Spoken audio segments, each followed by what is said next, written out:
Shalom, shalom à toutes et à tous dans le nom de notre précieux Seigneur Jésus-Christ. C'est une très grande joie pour moi en ce moment particulier de partager avec les assoiffés de Dieu dans ces derniers temps les révélations nécessaires qui vont participer à la manifestation de la gloire de Dieu dans ces derniers temps. Et avant de recevoir les mystères que le Saint-Esprit veut nous donner, nous allons rentrer en intimité avec lui à travers la prière. Prions. Saint-Esprit, au fur et à mesure que nous avançons, nous pressentons la nécessité de manifester la gloire dans ces derniers temps. Et nous savons que les clés se trouvent auprès de toi. Et c'est notre intimité, notre attachement à toi qui nous permettra d'accéder, de posséder ces clés.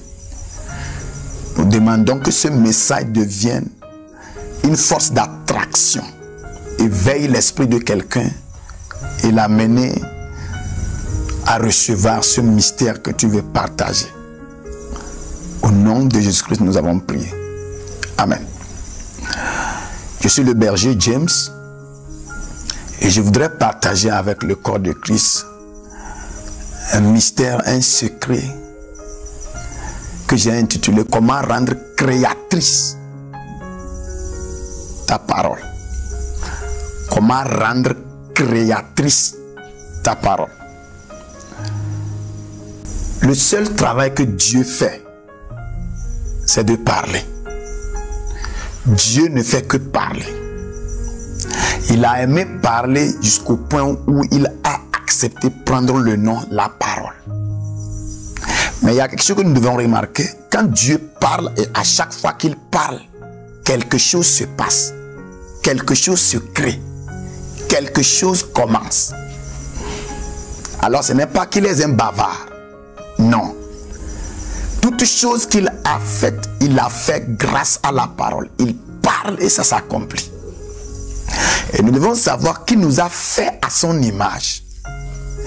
Et si Dieu nous a fait à son image, ça veut dire qu'il nous a fait pour que nous puissions créer, nous puissions faire toutes choses par la parole.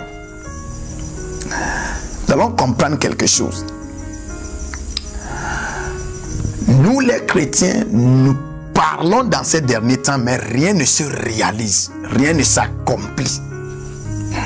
Ce qui veut dire qu'on a un problème. Et ce problème-là a commencé depuis la chute de l'homme dans le jardin d'Éden. Adam, lorsqu'il a mangé le fruit défendu, ce n'est pas seulement le jardin d'Éden qu'il a perdu. En sortant du jardin d'Éden, en perdant son privilège, son autorité dans le jardin d'Éden, quelque chose s'est passé dans sa vie. Le poids, la divinité qui rendait sa parole active et créative est parti. Quand Dieu l'a créé premièrement, Dieu lui a donné cette capacité non seulement de créer avec sa parole, mais de donner sens de vie à toute chose que Dieu lui-même avait créée. Voilà la raison pour laquelle, quand il a créé l'homme, il a fait l'homme, il a amené tous les animaux que Dieu a créés. Il a amené tous ces animaux vers Adam pour que Adam leur donne maintenant le sens de vie. Et c'est par la parole que Adam a déclaré des mots sur ces animaux-là qui sont devenus à la suite les noms de ces animaux-là. Alors, quelque chose de très grave s'est passé dans la vie d'Adam. Il a perdu le poids qui rend sa parole créatrice. Sa parole ne se manifeste plus. Désormais, quand il parle, cette parole est légère. Et puisqu'il a perdu l'autorité par laquelle il devait dominer toutes choses, il est devenu quelque chose que toute chose domine, y compris même la création. Elle domine l'homme. Et dans ces derniers temps, Dieu veut que nous remontons à cette position. Dieu veut corriger cette erreur. Au lieu qu'on soit des dominateurs, on a été des dominés. Maintenant, Dieu veut nous faire quitter de la place des dominés à la place des dominateurs. Et ce qui va nous revenir, ce que nous avons perdu, ce qui va revenir dans notre vie, c'est la parole. Voilà pourquoi, pour que Jésus-Christ vienne, il est venu comme parole. Il a dit, les paroles que je vous ai annoncées sont esprit et vie. Alors, il est déjà venu mettre sur pied le système et le code par lequel nous pouvons récupérer le poids, la divinité de notre parole. Mais jusqu'alors, à cause de l'ignorance, nous continuons toujours l'esclavage. Nous continuons toujours de vivre une vie de dominée. Bien sûr que le secret ou bien la solution est arrivée. C'est pourquoi, pour que nous puissions préparer le territoire pour la venue ou la manifestation de notre Seigneur Jésus-Christ, le Saint-Esprit dans ces derniers temps cible certaines personnes pour leur remettre cette autorité. Vous allez voir quelque chose dans la Bible. Jésus-Christ a dit à Nicodème, si tu ne nais de nouveau, tu ne peux voir le royaume de Dieu. C'est dans Jean chapitre 3 verset 3. Mais dans Jean chapitre 3 verset 5, il dit, si tu ne nais d'eau et d'esprit, tu ne peux pas rentrer. Quand on naît de nouveau, on voit le royaume. Mais quand on naît d'eau et d'esprit, on rentre dans le royaume. Donc il y a des chrétiens qui voient le royaume et il y a des chrétiens qui sont dans le royaume. Ils sont rentrés dans le royaume. Isaïe chapitre 2 verset 2 nous dit, à la suite des temps, il arrivera un moment où la montagne de la maison de l'Éternel sera fondée au sommet des autres montagnes. Et le résultat, c'est que toutes les nations, les peuples viendront vers Dieu pour qu'il soit enseigné. Il y a deux choses là-bas. Il y a la maison de l'Éternel, il y a la montagne de la maison de l'Éternel. Aujourd'hui, la maison de l'Éternel constitue les chrétiens, le corps de Christ, l'Église. Mais Dieu veut susciter certaines personnes qui vont donner le nom, la montagne de la maison de Dieu. Ça sera des chrétiens qui vont manifester la divinité. Et les autres chrétiens, ceux qui sont appelés simplement maison de l'Éternel, vont observer et admirer la montagne de la maison de l'Éternel. Et dans ces derniers temps, ça sera la montagne de la maison de l'Éternel qui va manifester la gloire de Dieu et préparer toute la terre tout entière à recevoir Christ. Alors cet appel est tombé spécifiquement sur certaines personnes que je dis les ouvriers de la 11e heure. Ils ne vont pas travailler pendant longtemps, mais dans ce peu de temps, ce que ce type de chrétien, cette génération va produire, ça va accumuler tous les autres revers qu'on a une fois entendu parler dans l'histoire de l'Église. Alors écoute bien ce message. Dieu est en train d'une manière ou d'une autre t'appeler à faire partie de la montagne de la maison de l'Éternel. Dieu d'une manière ou d'une autre est en train de t'attirer à tomber dans la catégorie des gens qui sont rentrés dans le royaume de Dieu et non ceux qui voient le royaume de Dieu. Le monde est fatigué de la spéculation. Le monde cherche la révélation et la manifestation. Et c'est ceux qui sont nés et sont rentrés dans le royaume qui vont manifester cela.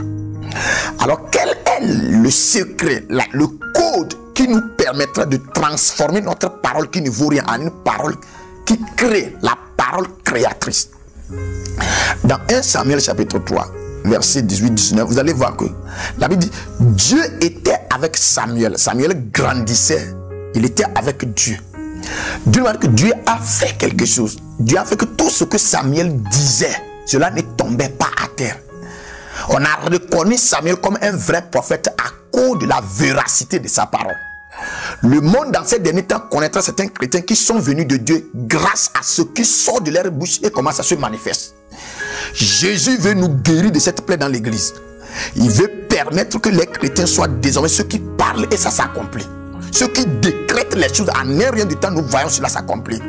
Si tu es un chrétien que tu n'es pas gêné du fait que tu parles, rien ne s'accomplit, il y a un petit problème dans ton christianisme. Nous devons être très énervés lorsque nous bavardons seulement. Nous devons courir, aller à la manifestation, recréer les choses, corriger les choses, restaurer les choses, tout simplement grâce à notre parole. Alors, qu'est-ce qui peut me permettre de transformer ma parole qui est vulgaire, qui est vide en une parole créatrice? C'est très simple. Jésus-Christ qui est parole, qui s'est fait chair, il est venu habiter parmi nous plein de grâce et de vérité. Nous avons contemplé sa gloire. Vous allez voir qu'il a vécu une vie de 0 à 30 ans. Rien de ce qu'il a vécu, on n'a jamais dit qu'il parlait, ça s'accomplissait. Rien. Pourquoi? Parce que bien sûr, il est parole qui s'est faite chair. Le fait que la parole a été faite chair, c'est une dimension de réduction. Il a dévolué. Parole devenue chair, ça l'a ramené à l'étape des hommes ordinaires qui parlaient, rien ne s'accomplit. Mais quelque chose s'est passé dans la vie de Jésus-Christ. La Bible dit que tout le peuple se faisait baptiser et Jésus-Christ aussi fut baptisé. Mais cette fois-ci, quand il priait, le ciel était ouvert. Le Saint-Esprit est descendu sur lui sous une forme corporelle. Mais quelque chose s'est passé. Une voix s'est fait entendre dans le ciel. C'est de là que nous allons sortir le secret pour rendre créatrice notre parole. Je t'assure, si tu n'as jamais rencontré audiblement la parole de Dieu, la voix de Dieu, je dis la voix de Dieu, si tu n'as jamais rencontré audiblement, tu n'as jamais écouté audiblement la voix de Dieu, tu seras vraiment un chrétien, mais il y en aura quelque chose qui cloche dans ton christianisme. Les gens vont le remarquer que tu es en train d'imiter le christianisme. Et beaucoup de personnes ont transformé cette vérité comme quelque chose qui n'existe pas. Les gens croient que c'est impossible d'entendre audiblement Dieu. Et si Dieu ne veut pas qu'on l'entende audiblement, pourquoi il a une voix? Pourquoi il parle? Je voudrais que tu comprennes quelque chose. Dans ces derniers temps, tu dois avoir soif de la voix de Dieu. Dans Psaume chapitre 29, la Bible dit, la voix de l'Éternel est majestueuse. Ce n'est pas la parole seulement. La voix de l'Éternel est majestueuse. Dieu, pour rendre Samuel un prophète de classe, il a fallu que sa voix vienne. Samuel, lis la Bible. Toute personne qui a opéré surnaturellement a ce signe-là commun. Ils ont entendu la voix audible de Dieu. Et Dieu parle dans ces derniers temps. Dans Hébreux chapitre 1, verset 1, il avait parlé à nos pères par des prophètes, mais dans ces derniers temps, il nous parle à travers Christ. La voix de Dieu est devenue très audible dans ces derniers temps. C'est seulement qu'il faut prêter attention. Et tu vas entendre cette voix. Et je te l'assure, quand tu entends la voix audible d'un esprit, quelque chose de cet esprit-là quitte cet esprit-là, ça vient en toi. Alors il va falloir qu'on se prépare pour écouter, pour recevoir la voix audible de notre Père. Dieu dans ces derniers temps va nous appeler, va nous parler audiblement et on va entendre ces voix-là. Il va nous communiquer sa voix audible et cette puissance-là va nous pénétrer et automatiquement ça va recharger notre parole. Et quand nous aussi nous parlons audiblement, les autres choses tout autour de nous vont obéir. Si nous écoutons la voix audible de Dieu et nous l'obéissons automatiquement, quand nous aussi nous allons nous mettre à parler, la voix audible que nous avons écoutée de la part de Dieu va sortir à travers notre voix. C'est en ce moment que notre parole sera transformée en une parole créatrice. Les gens doivent entendre la voix de Dieu à travers ta voix. Et quand tu parles, c'est un homme qui parle. Mais quand les oreilles des gens reçoivent le son là, il y a un poids divin dans ce son là qui leur confirme que quelqu'un a parlé et je dois obéir. Tous les esprits sont obligés de nous respecter parce que maintenant, Dieu va vocaliser sa voix à travers notre voix. Mais avant tout, nous devons être capable d'entendre cette voix-là. Et je sais que dans ces derniers temps, Dieu depuis fort longtemps est en train d'appeler certaines personnes. Parfois sur ton lit, tu entends une voix qui t'appelle et tu te lèves, tu crois que tu t'es trompé. Dieu est en train de chercher un moyen à rassembler cette génération. Cette génération de maintenant. Nous ne serons pas des générations de titres. Ça ne sera pas prophète, apôtre. Je ne suis pas contre ces titres-là, mais je suis en train de dire que notre manifestation sera concrétisée. Nous allons parler, les choses vont s'accomplir. Alors comprends, c'est ce qui va rendre créatrice ta parole. Écoutez la voix audible de Dieu. Et c'est possible dans ces derniers temps. Peu importe qui tu es, ce n'est pas seulement réservé aux hommes de Dieu ou aux prophètes. C'est réservé à tout chrétien. Et ta soif est une puissance qui va le forcer à te parler. Et je voudrais que tu comprennes qu'en ce moment particulier, la voix que tu es en train d'entendre, Dieu est en train de t'attirer. Il veut te parler. Et tu seras quelque chose que ton entourage va respecter. Je prie pour que ce message-là ne soit pas seulement un son, mais que ça devienne vraiment une expérience, une rencontre qui va te pousser à aller entendre la voix. Saint-Esprit, tout ce qui a été comme cailloux dans nos oreilles spirituelles, je demande qu'à travers cette voiture haute, ces cailloux-là, expose quelqu'un quelque part qui est en train de m'écouter à ta voix audible. Laisse que quelque chose sorte de ton son, que ça rentre en lui et que ça lui donne la capacité de créer. Car c'est à nous de charger cette atmosphère-là, créer cette terre-là avant la manifestation de notre Seigneur Jésus-Christ.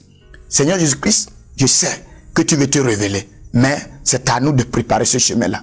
Oui, quelqu'un m'a écouté et je sais qu'il a déjà capté une clé. Le reste, c'est une expérience. Tu vas trouver quelque chose. Mon Dieu va te parler. Sois béni. Shalom.